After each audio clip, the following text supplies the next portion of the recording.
Alors, bonjour à tous, heureux de vous retrouver, chers amis, sur YouTube en ce mardi 17 octobre 2023, 11h03, heure du Québec. Merci aux abonnés, merci à ceux qui vont s'abonner et merci à tous ceux qui m'envoient des liens, c'est vraiment très apprécié. On est dans une époque complètement tourmentée, mais je suis tombé sur un lien hallucinant du US Sun qui nous dit que les États-Unis préviennent que les satellites Starlink commenceront à tuer des humains et révèlent que les chances de toucher un humain seront bientôt de 61% chaque année.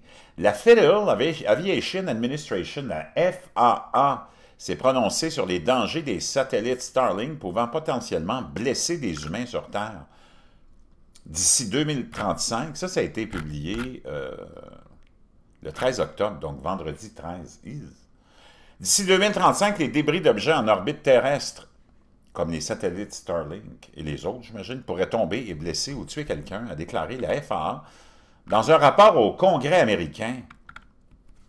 L'essor spectaculaire des satellites non géostationnaires, en particulier ceux qui sont en orbite basse, présente un risque accru pour les personnes sur Terre et pour l'aviation en raison de la rentrée de débris, indique le rapport.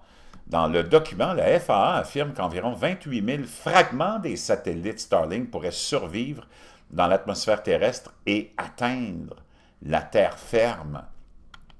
De plus, le nombre de victimes, qui est défini comme le nombre d'individus au sol qui devraient être blessés ou tués par des débris survivant aux entrées de satellites, serait de 0,6 par année. Cela signifie qu'une personne sur la planète serait blessée ou tuée tous les 2 ans. Ah là là là là là là. Wow! C'est complètement hallucinant. Quelle est la probabilité que vous soyez tué par un requin? 1 sur 3 700. Wow, c'est quand même pas beaucoup. Tué par la foudre, 1 sur 1 200 000. Tué par une piqûre de frelon, 1 sur 54 516.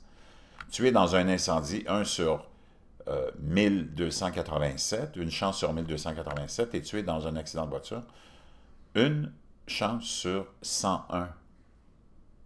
Le rapport conclut que les chances qu'un fragment de satellite frappe et tue quelqu'un s'élèveront à 61% chaque année. Donc c'est vraiment beaucoup plus que par un requin, par la foudre, et même peut-être même par voiture. Wow! En réponse, SpaceX a qualifié l'analyse de l'agence de rien de plus que le point culminant de plusieurs erreurs, omissions et hypothèses incorrectes. Pour le moment, la Fédération américaine de l'administration, de la Fédération aérienne, examine tout ça. Et ce qui a été envoyé par Air Technica et SpaceX pour voir si toutes ces statistiques ou ces probabilités tiennent la route. Pourtant, la situation dans son ensemble effraie les experts car Starlink envisage uniquement d'envoyer davantage de satellites dans l'espace. SpaceX de Musk a commencé à développer Starlink en 2015 avant de lancer ses prototypes de satellites en 2018. L'objectif de Starlink est de fournir un service Internet aux zones reculées du monde entier. Musk déclare depuis longtemps que l'un des principaux objectifs de SpaceX est de remodeler la façon dont les gens obtiennent un service Internet. Donc, je peux te dire une chose, ça soulève beaucoup de questions, puis ça soulève aussi les sourcils. Ce nouveau rapport de la FAA, mamma mia, on parle des États-Unis, mais ça peut tomber partout sur la tête, partout dans le monde, si ces satellites sont partout dans le monde. Vraiment, ça me rappelle un peu les professions bibliques, les prophéties bibliques qui nous disent que on arrivera à un moment même où Dieu fera tomber du feu du ciel sur la terre.